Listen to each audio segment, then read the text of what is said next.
that living with people like you for 29 years has done for me. It has convinced me beyond any shadow of a doubt that all of us are God's kids. If one of us is God's kid, all of us are. And if one of us isn't, none of us are. Now this is whether we believe it or not, whether we like it or not. Even if we deny it, we cannot change the reality of our own being.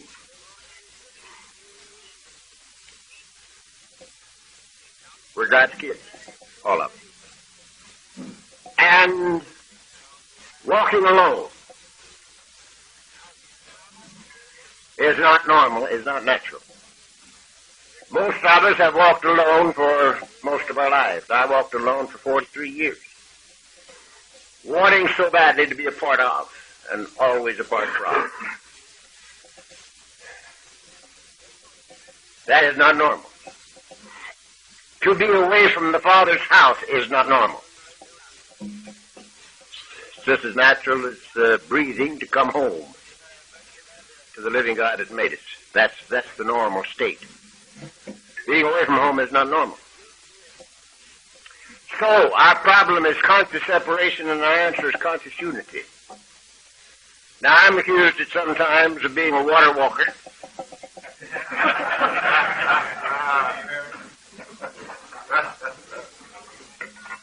Some people think I'm overboard on the spiritual, so-called. I am not. I just happen to know that there isn't anything else but spiritual. That's all there is. There ain't no more. So I'm naturally a little bit prone to that direction. But I have never heard a speaker, including myself, from the podium of Alcoholics Anonymous, that so strongly affirmed that as this book right here. For instance, here's a line in the second chapter. It's called There is a Solution. And here's what it says. Each individual in the personal stories, that's stories about the book, each individual in the personal stories describes in his own language and from his own point of view the way he established his relationship with God. That's what it says right here. Second chapter. The way he established his relationship with God. And so, this is the answer. Conscious separation is the problem. Conscious unity is the answer. Now, I've got a little thing here. Doc tried to mess it up, but I erased all of his stuff so we wouldn't get confused.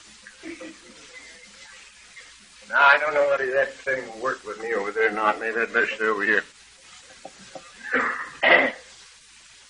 This is something that will sort of show what I was talking about last night. That circle there, in my thinking, would be all there is. There ain't no more. That's it.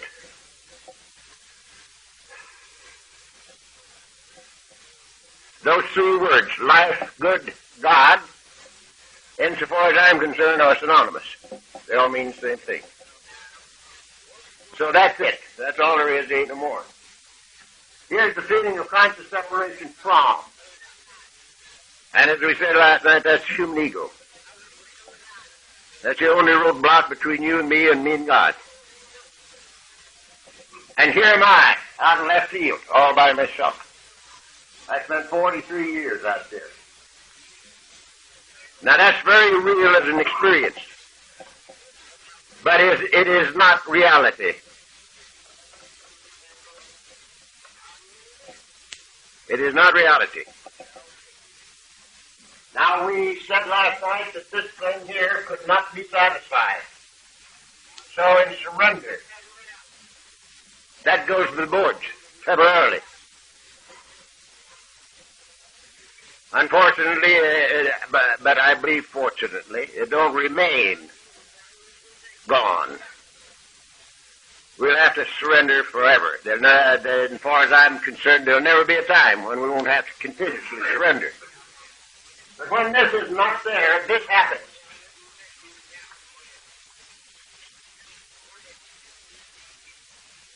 You wake up right in there. You don't get in there, you wake up in there. Because you can't get out of there in reality. There is no life apart from. There is experience apart from, but no life apart from. There's only life a part of. A part of.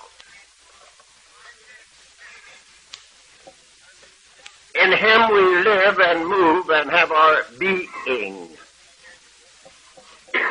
Now that's the truth of life. The carpenter said it like this: who by taking thought can add 1 cubit to his stature? Which means, I believe, you can't change the reality of your own being. You can only change your experience in reality. This was very real for 43 years. But it was not reality. And this is what happened to me in bed in January 1946. But I didn't know it. I had to discover it as time went on. Now, the first time I talked with my wife, she knew that something had happened. I didn't know it. She did. Because I called her in and I said, honey, you know, she was divorcing me. I said, it's no longer of any importance to me whether or not I live under this roof. It is of absolutely no importance to me at all. I'll never ask a thing of you as long as we live, but one. If I can ever add anything to your life, let me give it to you. And we closed the book, and it's never been reopened. She knew something had happened. I didn't. I called the kids in, and I said, boys, there's no father in the household any longer. You don't need to love me. You don't need to obey me.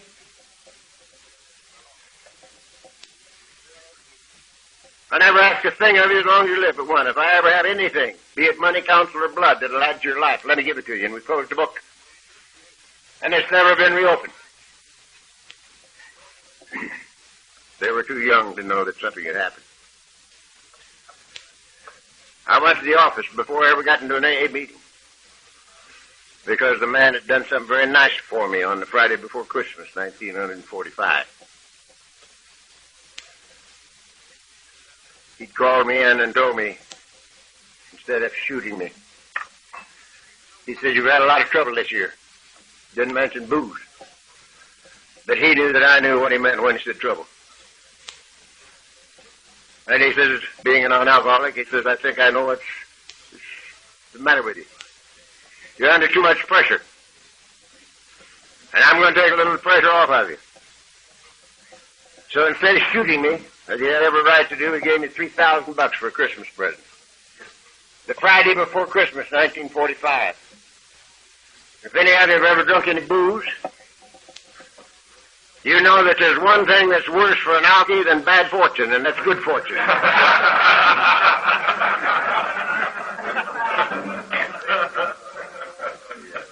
So I got drunk on the way home.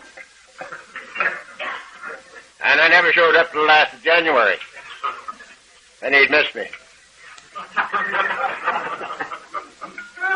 He'd sent word to the house that if I ever stepped foot in the plant again, he was going to throw me through the window. And the window to which he referred don't open. Plate glass affair. Many others see it. Haven't you, Bill?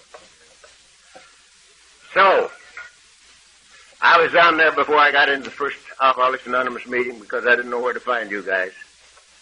But I knew where the plant was. And I went down there knowing that I was going to be thrown through the window. But I couldn't help it because he'd paid me for something I didn't do. And he came in to throw me through the window.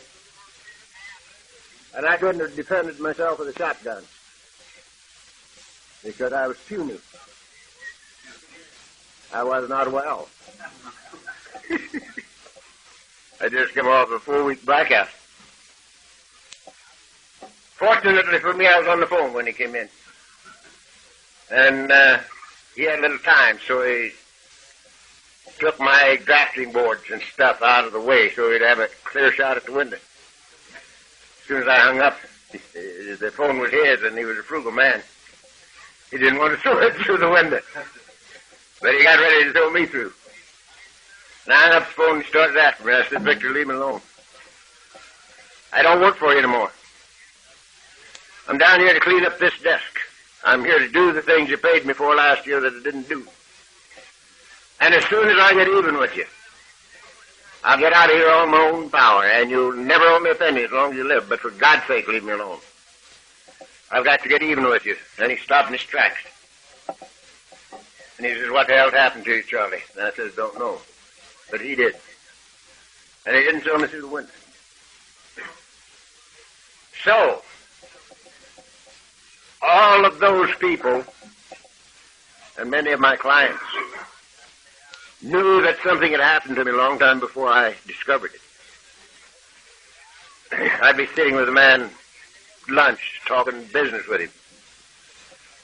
Nearly right in the middle of the sentence, he'd say, what the hell's happened to you, Charlie?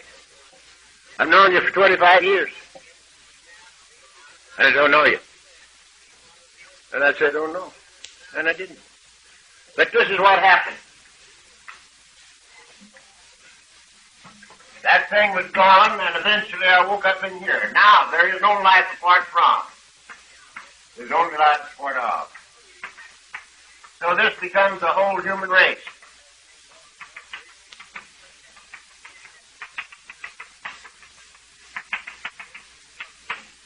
That's me and that's you.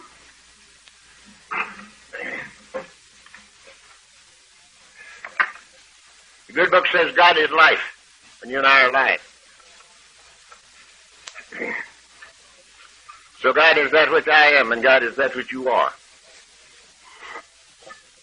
This is the meaning of the words as we understood him in our book. As we understood him has no reference to understanding the infinite. It has reference only to the necessity of individual experience. My God, your God.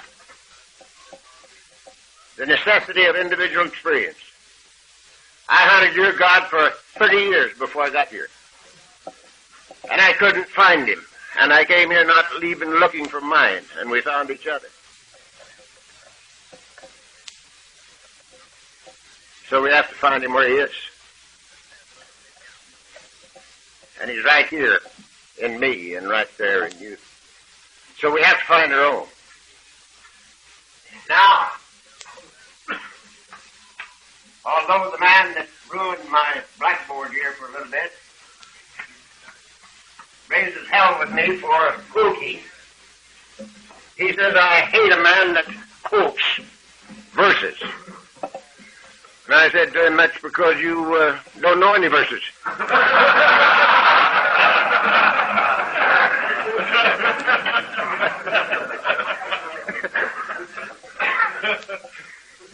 And then I explained myself.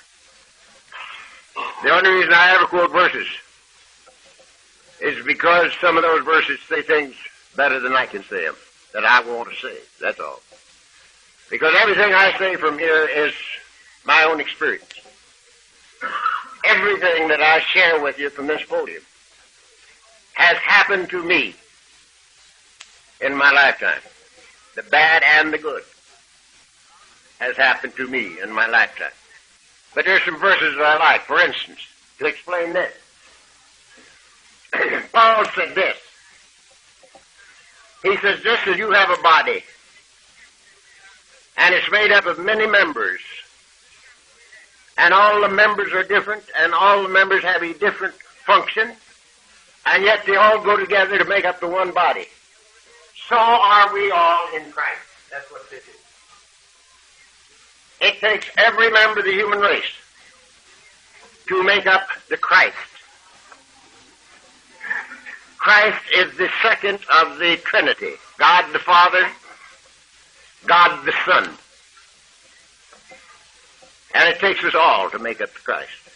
Every one of us. We're all God's kids. So it takes us all to make up the one son. And that's what this is. Now, the conscious awareness of this is the difference between hell and heaven.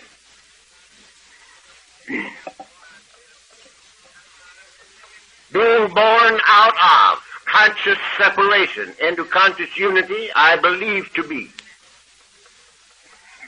the rebirth, or the birth of Christ in me, and the birth of Christ in you. I think it has to happen to everybody. Now, we are the most fortunate of all God's kids because we run out of time, and people, and places, and things, and money, and booze.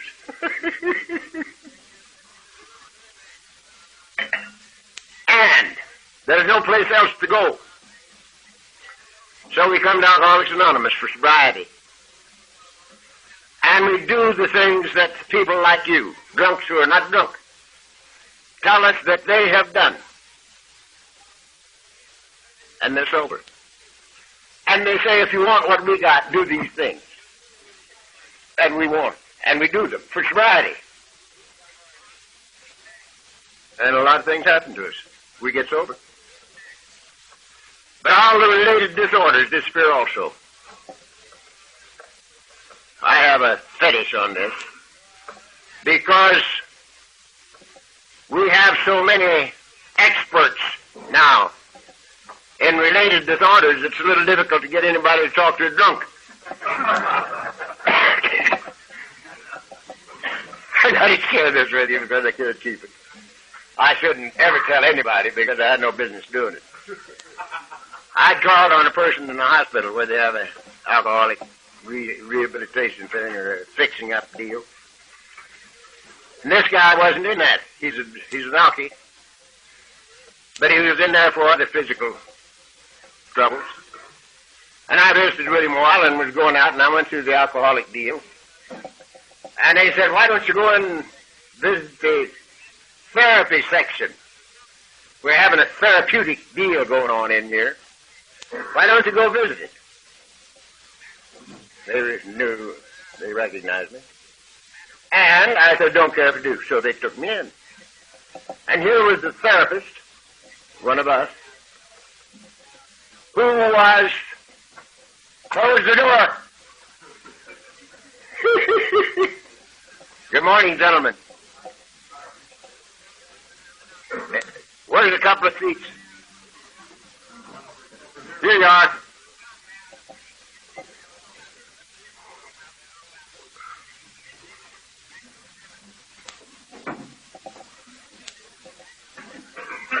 So, I went into this little deal, and here this therapist was coaching about a dozen drunks on how to handle such emotions as jealousy, anger, and resentment. And she was giving them the therapy, how to work on them, you know, how to handle those things. And I sat there and listened until I couldn't sit there anymore. And then I did a very bad thing. I just got up out of my seat and I said, just a goddamn minute.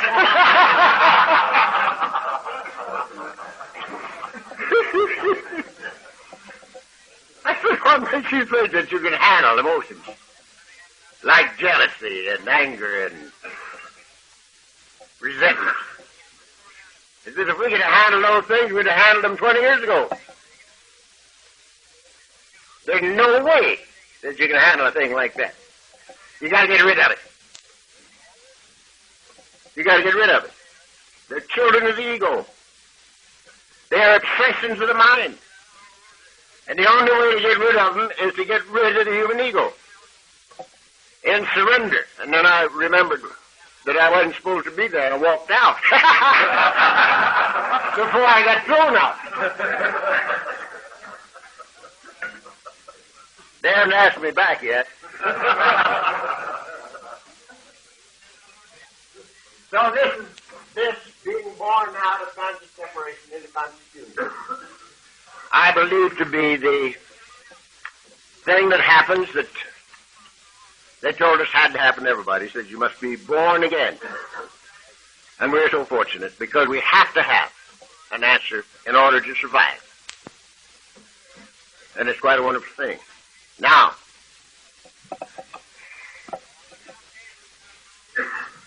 we talked a little yesterday about writing down our inventory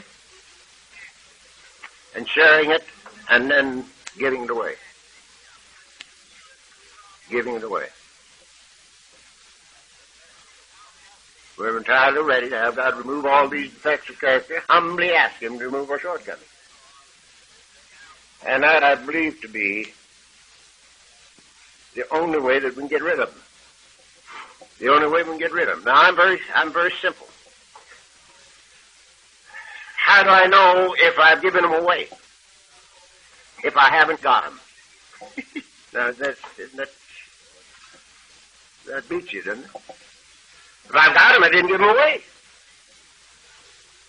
So I got to keep working on that particular act until it's done. Because when I give them away, I haven't got them. Now, they stay away for a while, and then they come back, because ego comes back. And that's the reason for continuous surrender. Now, this program at Alcoholics Anonymous gives us a new motivation and a new action pattern in the entire business of living. Father Ed Dowling said it this way to me many years ago, 20, I suspect it was. I talked in St. Louis banquet, yearly affair, and Father Ed was there. That was his base. Father Ed, as you know, those of you who have read Alcoholics Anonymous Comes of Age, was a Jesuit priest, but he was not an alcoholic.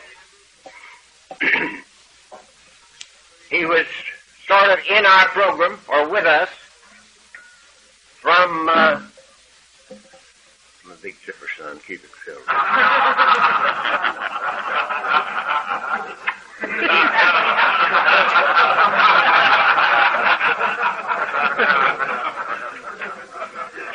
trying to keep everybody awake.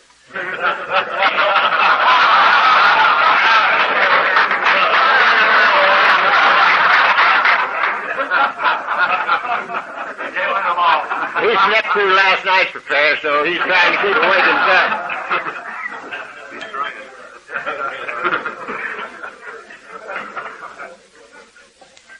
Although he was a non-alcoholic, he was with us from the very beginning. Tells in AA Comes of Age. And he said to me one time, I knew him very well, loved him very much, and I think he loved me. And he said to me, Chuck, he says, your cross was alcoholism. He says, my cross was lack of faith. He says, I went through all of my studies and was ordained, and I didn't believe a damn thing. Now, that's a rough spot for a jibby. I think 18 years he'd gone to school. And he went all through his studies and was ordained and didn't believe anything. And he says, I came to believe by watching what happens to you people in Alcoholics Anonymous. Now, that's a tremendous statement. I came to believe by watching the miracles in AA happen. And after this talk in St. Louis, we were going to get some coffee. Mrs. C was with me, and she says, Chuck, maybe Father Ed would like to go with us for coffee. And I said, maybe he would, honey. I said, you ask him. I didn't want to get turned down. I'm a sensitive alcoholic. So she asked him, and he went. And we sat down in the booth, and he started plying me with questions, and he never quit. And I would say over 15 minutes, Father, you talk. I've been talking all night. You talk. I love to hear you talk. And he'd ask another question. And the last question he asked was, Chuck, tell me about the family. What's happened in the family? And I said, no, Father. I won't tell you. Mrs. C's here. Let her tell you. And so she told him what had happened in their family. And he sat there with his little old mouth pursed up looking out the window for seemingly forever. It was a great habit he had. His mouth just looked like a little old rosebud, and he'd look off into space. He finally turned to me and he says, you know something, Chuck? And I says, what, Father? He says, sometimes I have to believe that heaven is just a new pair of glasses. I think that's one of the most profound statements I ever heard out of the mouth of anybody. Sometimes I have to believe that heaven is just a new pair of glasses. And that's exactly what this program has been for me. And I said to my wife, honey, where's the difference? This program is a new motivation and a new action pattern. Now, everything that I was taught as a child, in home, in school, and in church, has had to be reversed since I became older. Everything. There isn't anything that they taught me that is left, except the multiplication tables. That's all. Everything else has had to change. We talked yesterday about the feeling that we had to get out there in the salt mine and outthink, outperform, and outmaneuver in order to eke out a miserable living out of an unfriendly universe. We're going to talk about that in business, so we'll skip that for a minute. I was taught, because my family, one side of the family was Methodist Church South, and the other side was Hard Shell Baptist, than which there is nothing whicher.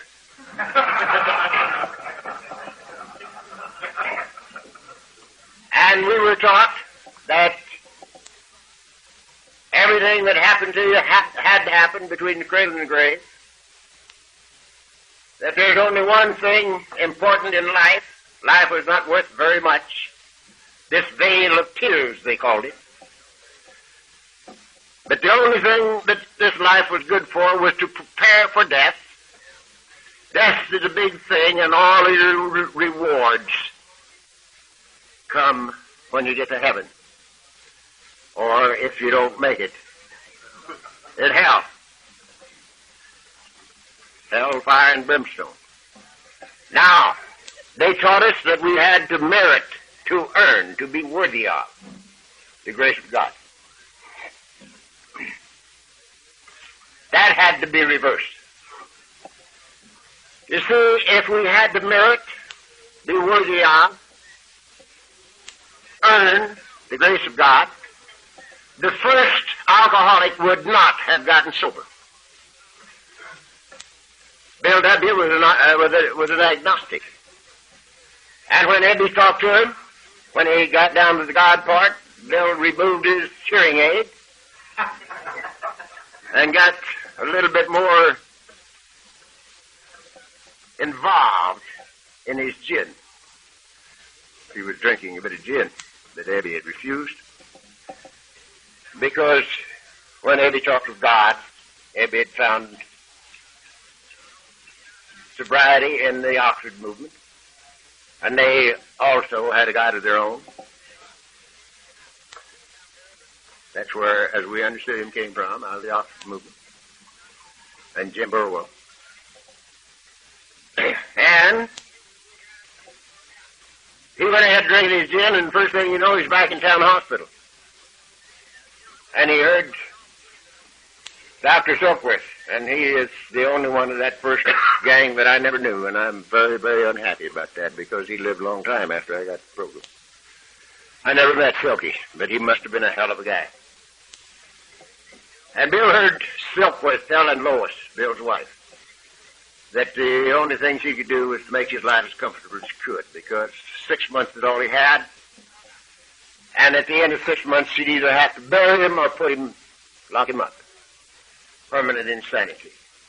And he wasn't feeling too good. He was coming off a bad drunk. in a withdrawal period, and he heard that pronouncement, and he wasn't prepared for that. He said to himself, uh-oh. You know, I have tried everything else, but this God thing that Abby was talking about, and being faced with permanent insanity and alcoholic death, he didn't have much left to do except try what Abby talked about. And in total and complete abandonment of self, he says, God, if there be a God, reveal yourself to me now.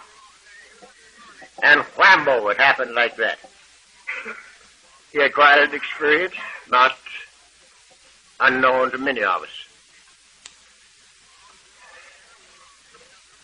And from that experience on, he never had another drink. When Silkworth came through the next round, Bill told him what had happened to him. And he says, now, doctor, he says, do you think this was real, or was it just another hallucination? Dr. Silkworth said, well, Bill, whatever it is, hang on to it. He says, this is the first sense you've made to me since I met you in the first place. So, if Bill had had to earn, be worthy of, or merit, he didn't have any time. If there had been anything to do but to abandon himself, he didn't have any time to do it. There was no earning anything. Had there been any requirement to understand the infinite when I got here, I wouldn't be here.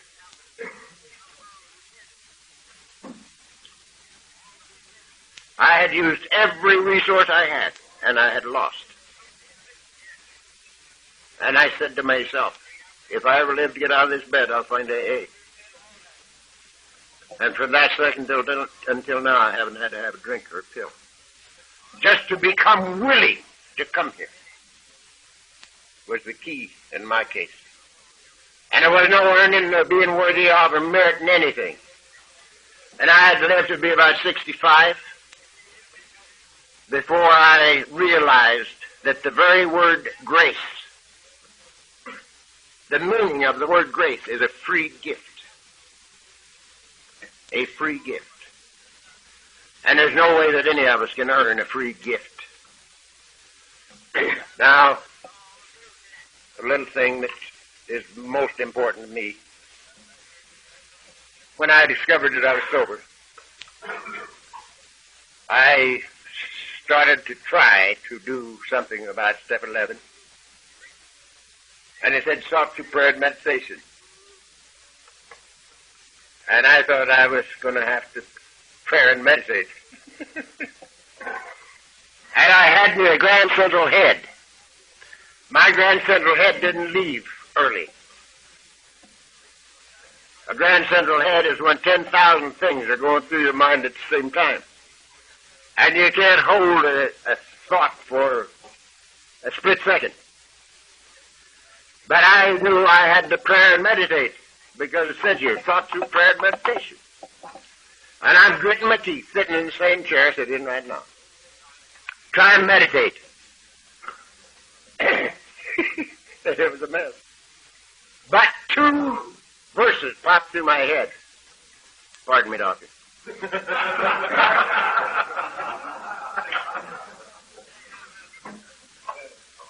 And I wouldn't take $1 million a verse for them. Because the first one was this. Seems like the carpenter was walking off down the road one morning and somebody wanted something, and he yelled at him, "Good master, good master." And he walked over and he looked down at the guy and he said, "Why callest thou me good? There is none good but one, and that's the Father." This is carpenter talking, mind you. And a little later on, some monkey came up to him and he said, "Say, Bob," he said, "you're doing some pretty fancy didos." He says, "How do you do these things?" And the man says to him, "Go peddle your papers." "I don't.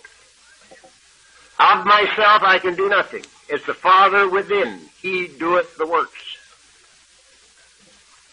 I wouldn't take $1 million piece for those, because at that second I said to myself, if that's good enough for him, it's good enough for me. And it made it unnecessary for me to try to be good, or to try to be so damned accomplished. You know? It's good enough for him, it's good enough for me. And so I've lived from then until now in total expectancy of guidance and direction. I changed step 11 a little bit for me. The way I use it now, I get out of bed in the morning and I say, look, Dad, I'm reporting for duty. Now I'm going to move it around. I'm going to do the best I can with what I got. And all I want out of you is a little guidance and direction if I carry it out. Sure, thank you. And I go about my business. Total expectancy of guidance and direction.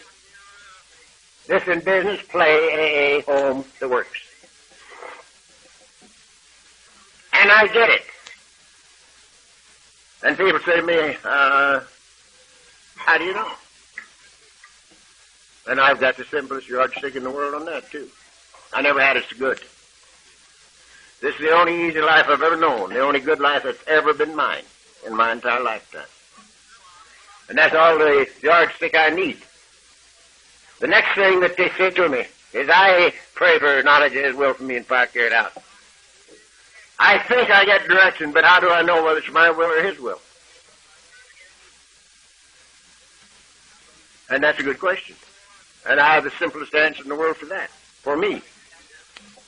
If it's important to me personally, it's my will. If it's important to me personally, it is an ego satisfaction. If I am praying aright, it is not for something for me. It's that I might be of some value to you.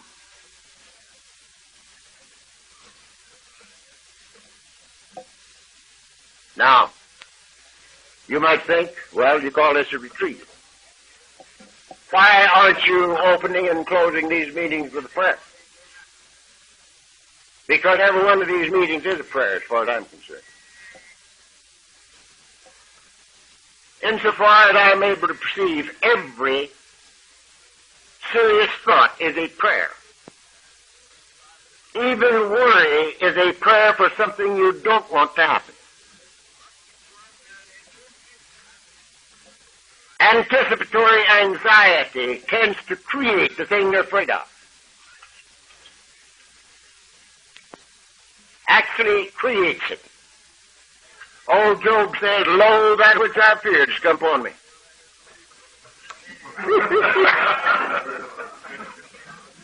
Anticipatory anxiety creates the thing we're afraid of.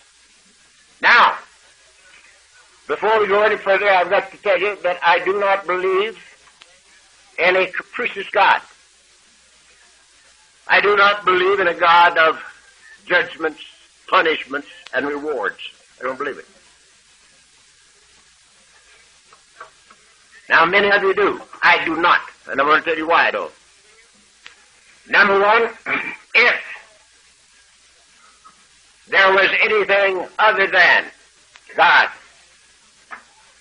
God could not be infinite. If there were otherness, God would not be infinite. He would be finite. The good book says in the beginning God. God plus nothing leaves nothing but God. In the beginning God. So, insofar as I'm concerned, there is no otherness. God's all there is. There ain't no more. Very likely,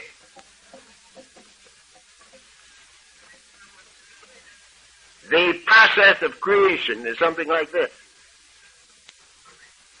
God thinks and himself becomes the thing he thinks about.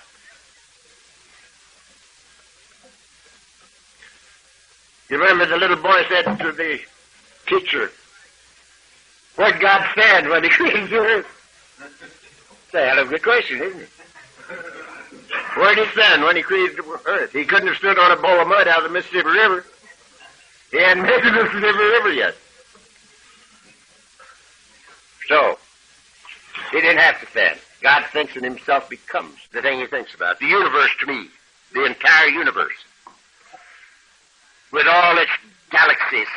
You know, Plotinus, 1,800 years ago, thought there were,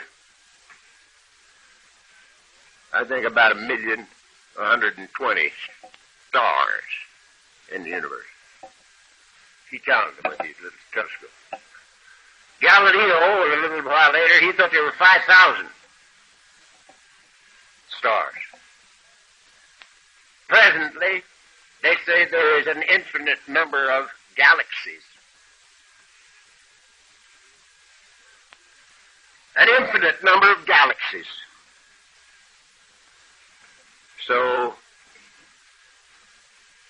it's expanded a bit. Now, when I look at these things, I see God.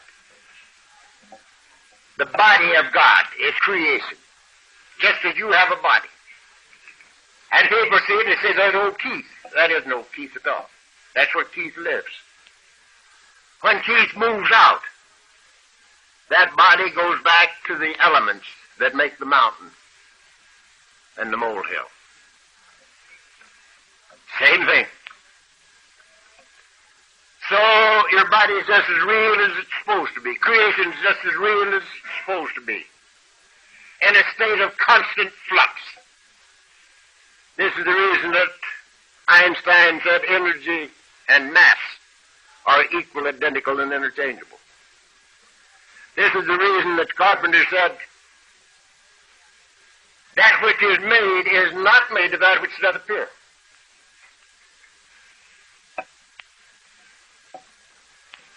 It's the evidence of, or the body of the Creator. And as such, it's the most beautiful thing I ever laid eyes on. We've had time to expand on that, too.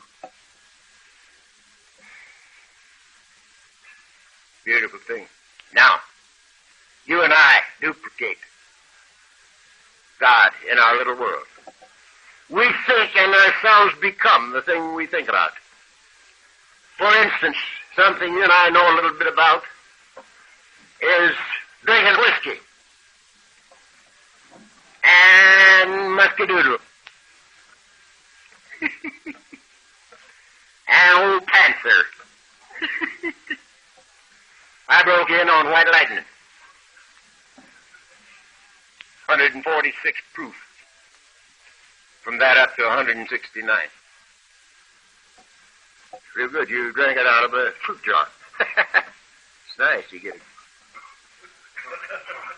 Crease right across your nose.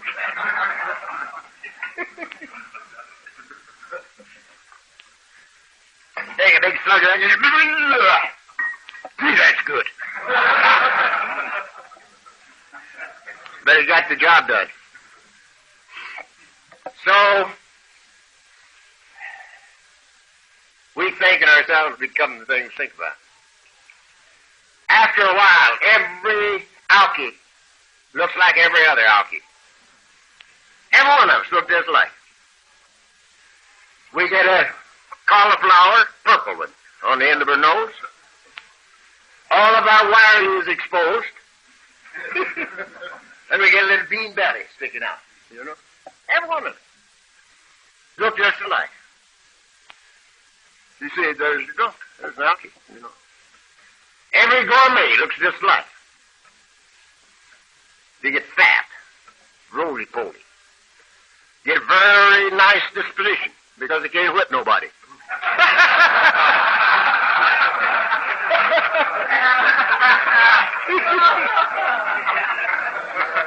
They all look just alike. Every wolf looks just alike. Look at Bill back there with his bald head. Son of this one up here with his bald head. He's a damn wolf. Look at him. He walks down the street. Everybody sees him, knows he's a wolf. Hi, Bill. I love you, too. So we think and ourselves become the thing we think about. For instance, I got a guy sitting in front of me here that knows a little about the market business. I do the plans for every market that I put in. I do the plans for all of my clients with my own hands. Lay them out. Put the departments where they should be. Allotted the space to them. Put the back rooms where they should be. And allotted the space according to the operation. Whether the man had his own warehouse or twice a week deliveries from someplace else. Put all the plumbing and wiring fixtures, or spotted all the plumbing and wiring that took to operate the thing. Then we gave it to the architect, and they built a building around it. And I built the fixtures that went in it. And the operator put some canned goods and some meat in there, and I had a store. But that store came out of my head before it was ever on paper, you see. We think and ourselves become the thing we think about. That's the way it is with our lives. We duplicate the Creator in our little world. And that's the reason that it behooves us to know what this thinking apparatus is. Now, I told you I didn't believe in a God of judgment. Because I don't believe that an infinite can think comparatively. I don't think God knows the difference between a molehill and a mountain in size. Because God is both the molehill and the mountain. He don't have to think comparatively. He's both of them. So you don't have to think comparatively.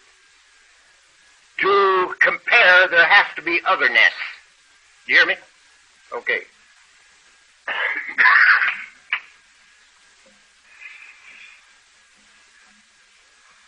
This makes it unnecessary to have God of justice. We have a God of love. And a great law of justice without judgment. A great law of justice without judgment. The law says, what you sow, you reap. You can't plant radishes and get cucumbers. What you sow, you reap. As a man thinketh in his heart, so is he. It's a great law of life. And it's just as cold as any law in the universe. It's cold as the law of electricity. That law of electricity, light that light, fry your bacon or fry your fanny.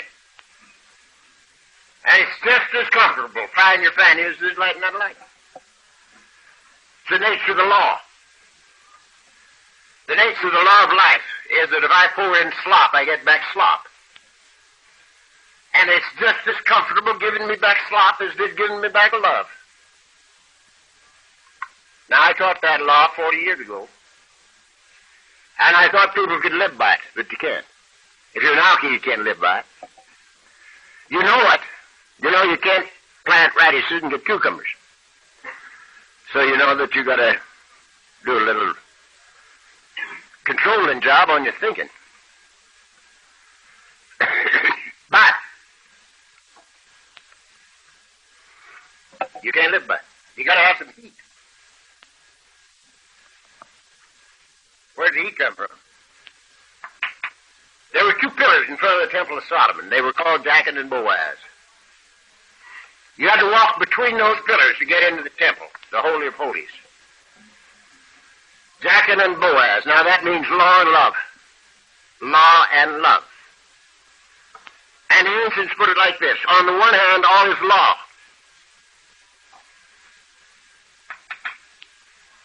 The way it works, law. What is sow, you reap. And on the other hand, all is love.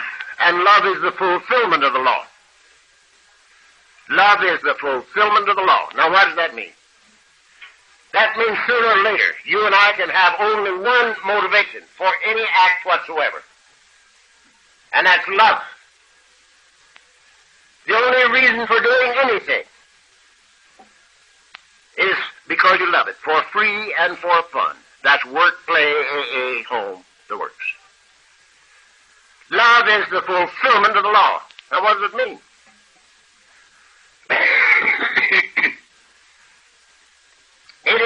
axiomatic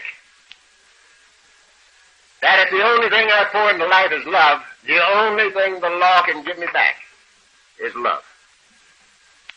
Love is the fulfillment of the law. I love you. Period. Why? In the beginning, because you were drunks, and because you gave me, you rocked me to sleep, and you gave me the program of Alcoholics Anonymous, and helped me do it. So I had to love you. I had to love you. I hated you more than any part of the whole human race. I hated you before I got here. Before the thing happened to me, I thought the entire human race was a cosmic mistake. God's kids were too damn mean and too stupid to merit my attention. I was interested in God. I learned a lot about him, and the more I learned, the drunker I got. Now, that wasn't because I knew more, but because I didn't do anything. I knew so much I didn't have to do. I told you guys what to do, but I didn't have to, because I knew these things, you know. So it took me pretty near 70 years to learn that you can live yourself into right thinking, but you cannot think yourself into right living. All you got to do is do these things and something will happen. Don't do them and nothing happens, regardless of how much you know about this book. We had a guy here, when I first got here, we called him the coach. His name was Paul Cahill. Some of you guys were here long enough ago to know him. Paul had two vocabularies. He had under the bridge vocabulary, and I thought I had a pretty good one. But he could lose me. And he had a Notre Dame vocabulary. And he knew this book practically by heart. He could stand up here almost quote chapter 3 in its entirety and chapter 5 in its entirety without cracking a book. And we had to watch Paul die. We had to watch him die.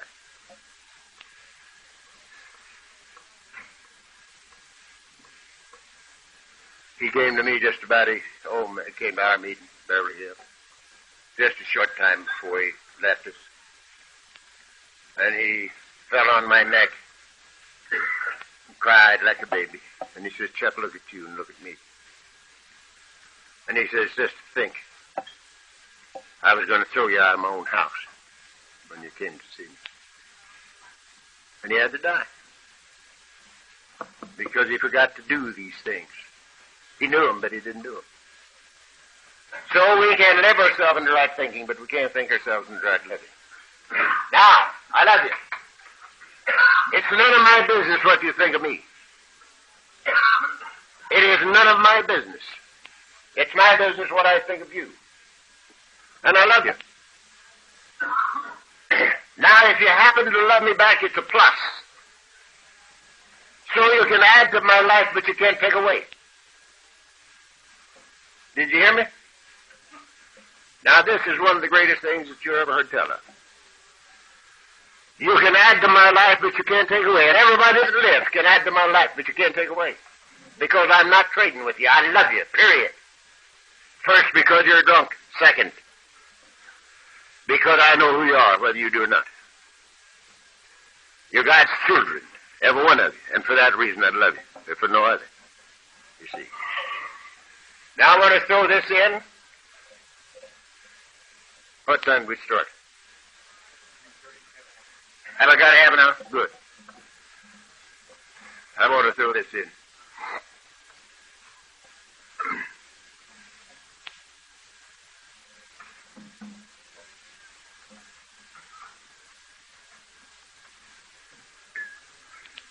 As many of you know, I do a few things in Alcoholics Anonymous.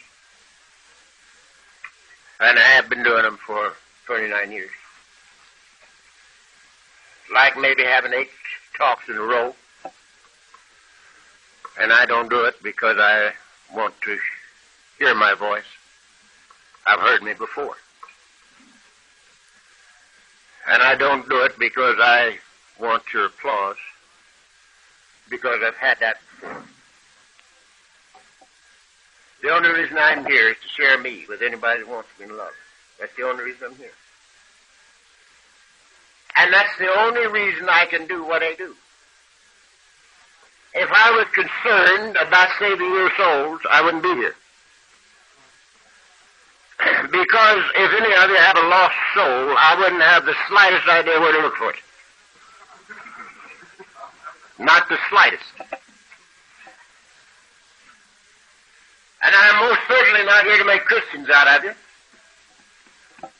Because, as I understand or misunderstand Christianity, I just might not be a Christian. You priests take note.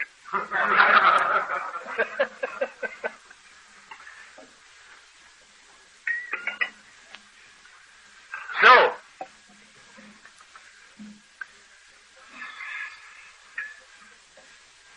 I've never had a sponsor in this program. Never.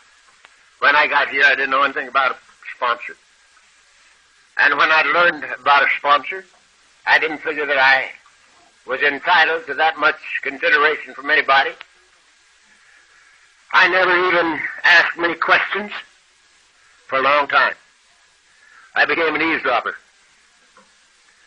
When I got well enough to hold a cup of coffee, I'd get me a cup of coffee, pick out somebody that seemed to be talking pretty good AA, and back up to them, and stick me into the conversation. Became a hell of an eavesdropper. And if they caught me, I'd take off. Back up to somebody else. And as they caught me and included me in, I couldn't take it.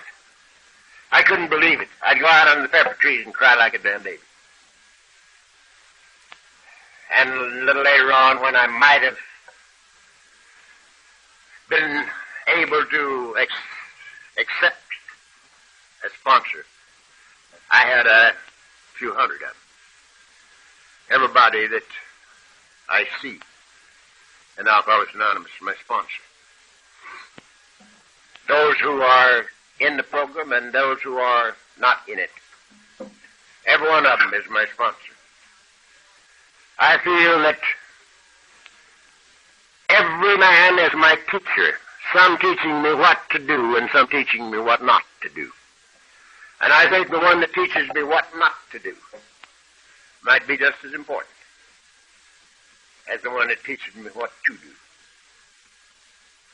As I have told many of you, I went through 2 deaths last year with people that I'd known, one of them 28 years and one of them 25. And they both left by their own hand. One of them was only 45 years old, and he'd been sober 25 years. And I'd been instrumental in getting him in here. And his image got between him and his program and his God. And he had to die. And the other one let something get too important to her. And she had to die. That's 28 years. So, those that teach us what not to do are just about as important as teachers as those that teach us what to do. Now,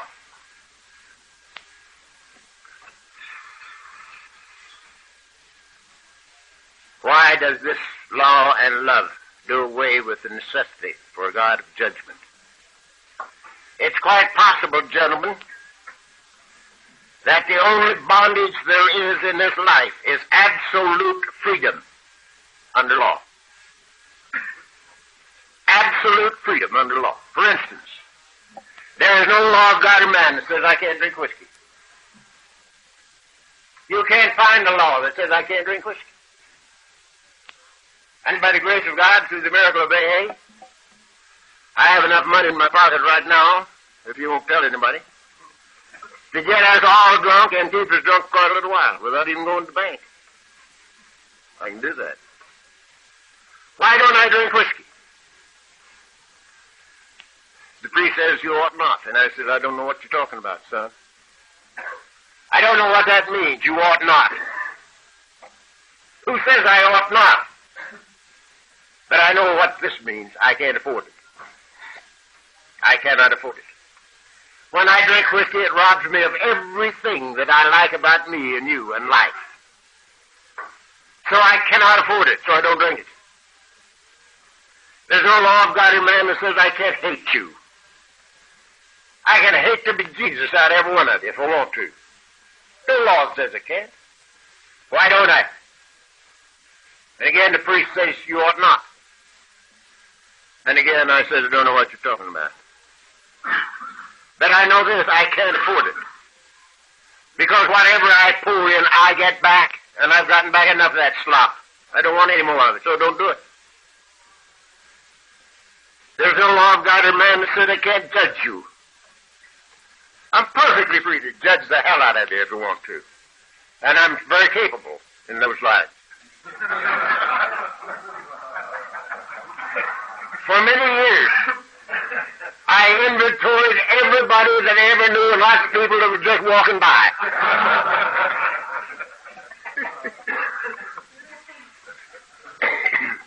Why don't I judge you? I can't afford it. Now, the carpenter told me what had happened to me if I did. But he did not tell me I couldn't. He says, judge not that you be not judged, for with whatsoever judgment ye judge, ye shall be judged.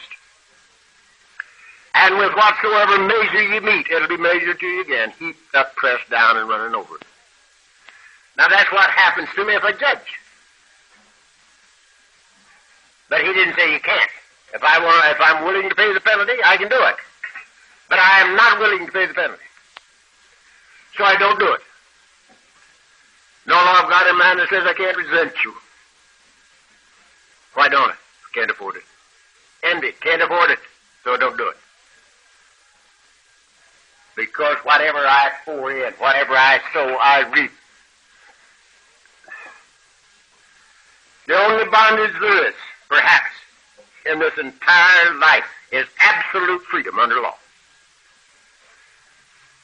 You can do anything your imagination conjures up if you're willing to pay the inevitable consequence of your thought and act. I am not willing, so I don't do it. Now we got to take a little moment and do away with something that many, many of us think about. For instance, people were telling me for years, stuff you can't drink, you got to quit. You know? And I could look around me and see a lot of people that were drinking and not getting in trouble. And I couldn't understand why I couldn't drink like they did.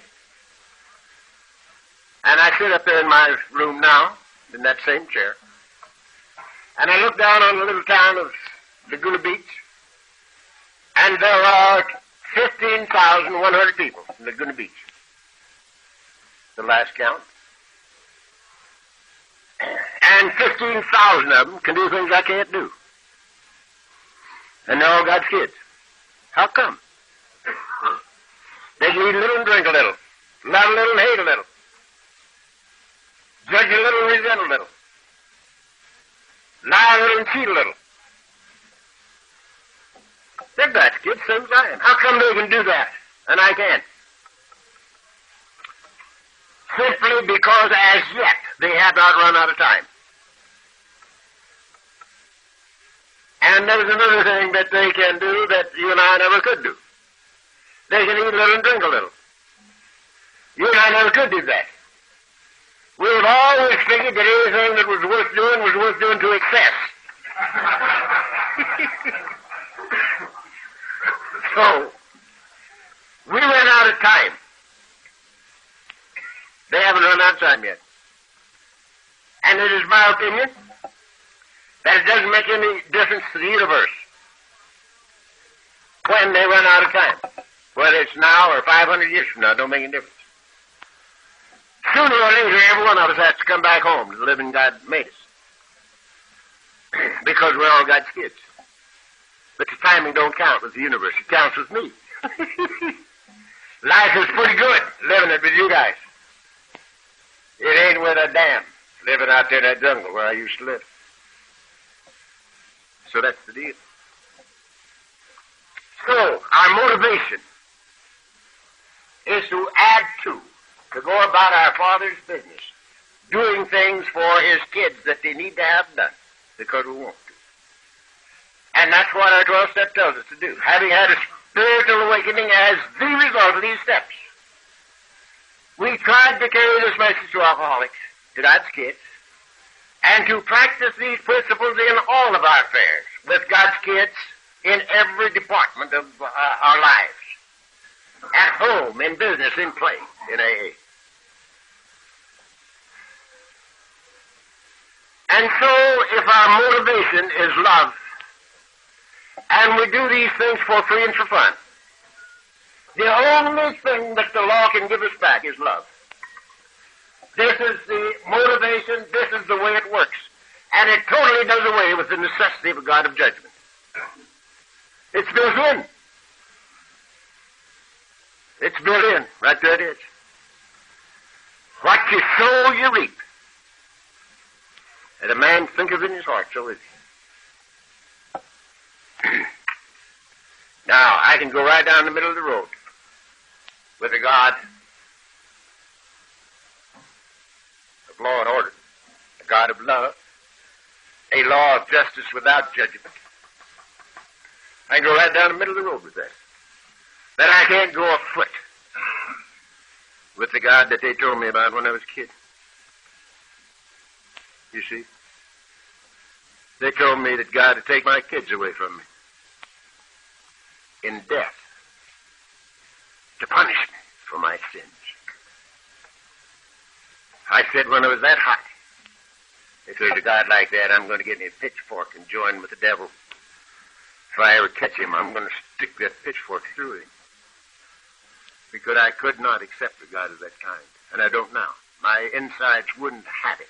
And they still don't. But a God of love and a great law of justice without judgment, I can go with.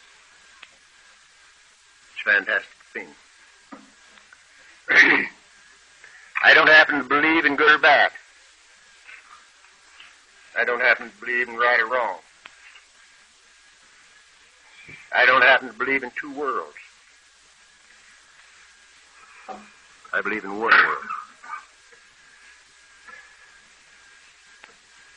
I believe in that. This is an experience, but it's not reality. The carpenter says, judge not according to appearances, but judge righteous judgment. That means that pretty soon we see ourselves in all men and all men in ourselves. And we look through the conditions of the thing behind it. I haven't seen a drunk now for 20 years.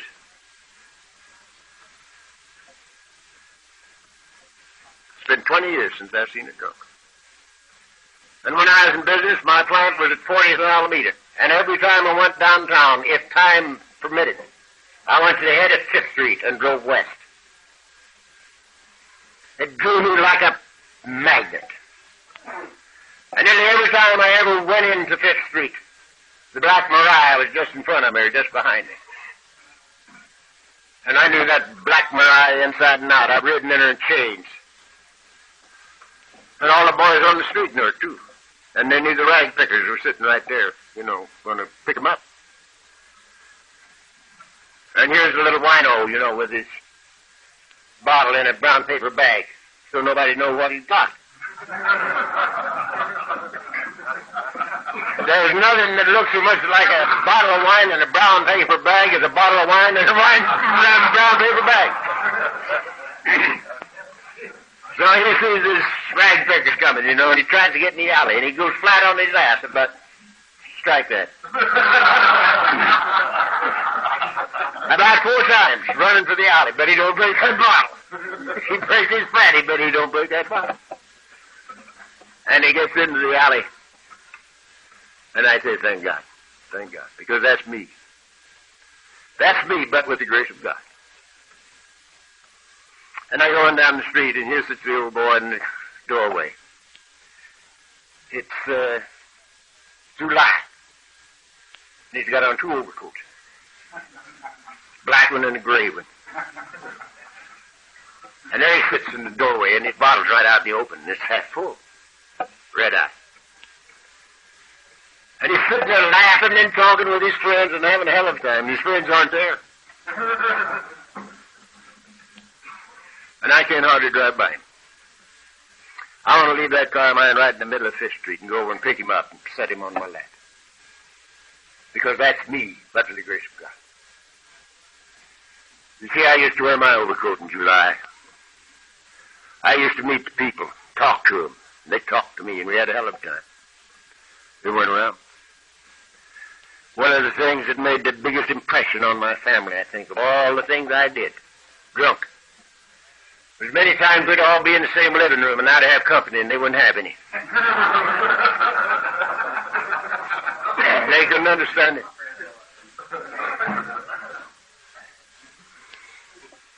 So we don't judge according to appearances. We look through the appearance and see God's kid right under that crud. And we share with them. We share our experience, strength, and hope, one with another in love. And that's the reason our program works and nothing else does. Without the sharing, without the caring, there would be no recovery in Alcoholics Anonymous.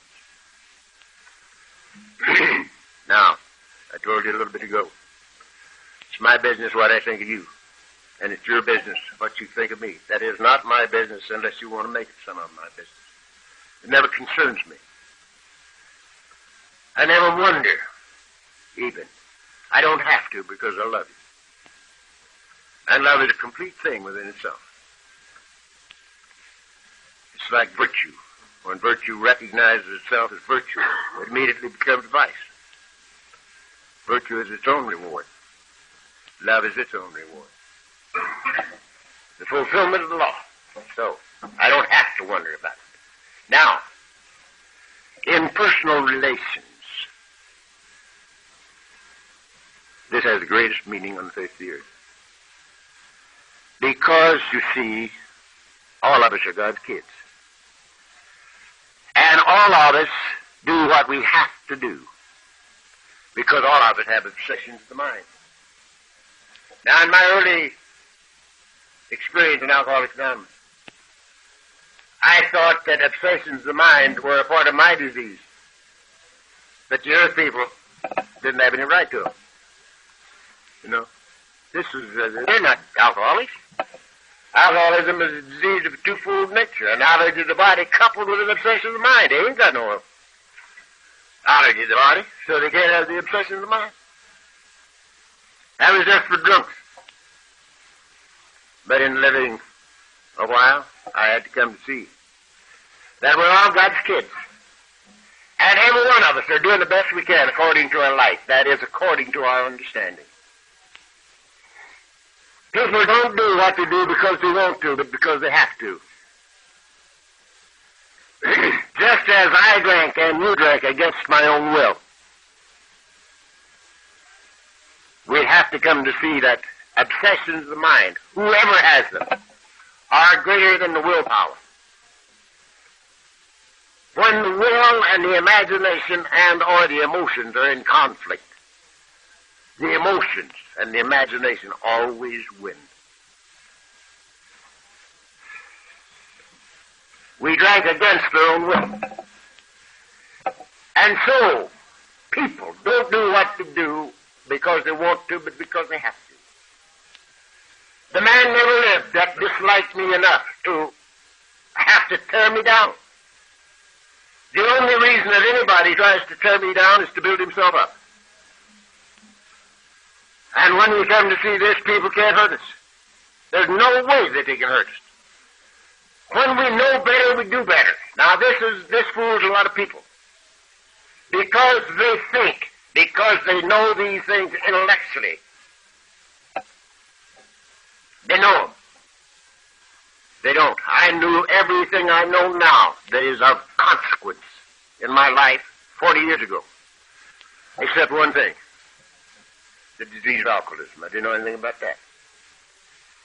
I believed everything I believe now that is consequential to my way of life 40 years ago.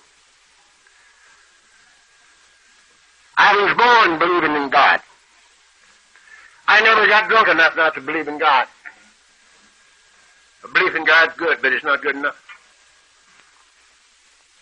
If you are a drunk, living in God is the only answer there is. The conscious awareness of the living presence of the Almighty. The only answer there is. In Him I live and move and have my deep being. So, when we know better, we do better. Now, I knew it from here up 40 years ago. I knew it from here up and down now. And I don't sow what I am unwilling to reap too often. I do it. I do it. Many people think that I don't make any mistakes.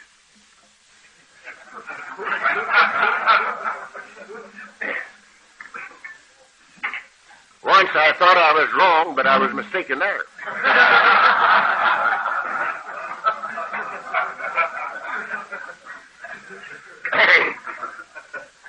But I have a little trick that I wouldn't trade again for $1 million. I share everything in life with my God. Everything, the good, the bad, and the indifferent. I share it and dump it. For instance, when I do a lousy stunt, which I do once in a while, too often, I take it into my closet with me and I say, look, Dad, look what I did yesterday. Isn't this a lousy thing for a guy like me to do? I knew better when I did it. But I had to make an impression. She was awful pretty.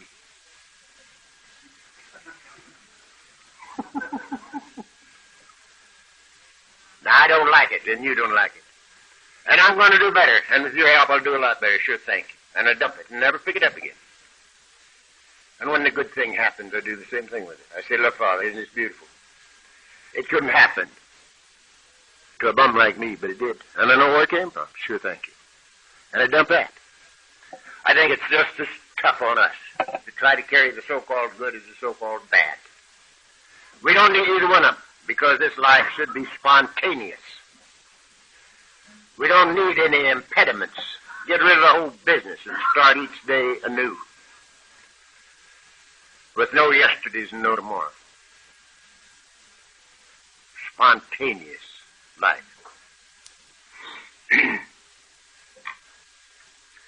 Now, the golden key to this thing called life, old Harold back there has been waiting on us for 20-some, how many? 24? 20 years he's been waiting for this. He just followed me around. You know, Doc Rendon followed me around for 5 years, waiting for me to drop the golden key. They knew that sometime, by mistake, I'd spill it, and they'd be there to get it. And every time they'd come down and take up the whole night yakking in my living room, I would tell them, look, I've given you this key every time you ever heard me talk. I've given it to you. All you got to do is do these simple things. But they knew there was something else. So I'm going to give him the golden key now, after 20 years. The golden key to this thing called life is rigorous self-honesty. Rigorous self-honesty. Why? Because we have a monitor with us. We didn't put it there and we can't dislodge it. The religious call it conscience. This is another thing I don't understand, don't know anything about. I call it God. God in me, as me, is me. I'm not God, but God is me. Infinitely greater than I, because He's all you, as well as me. But not different from, other than, or apart from, but a part of. because now I am consciously aware of the living presence of the Almighty. So, the golden key to this thing called life is risen.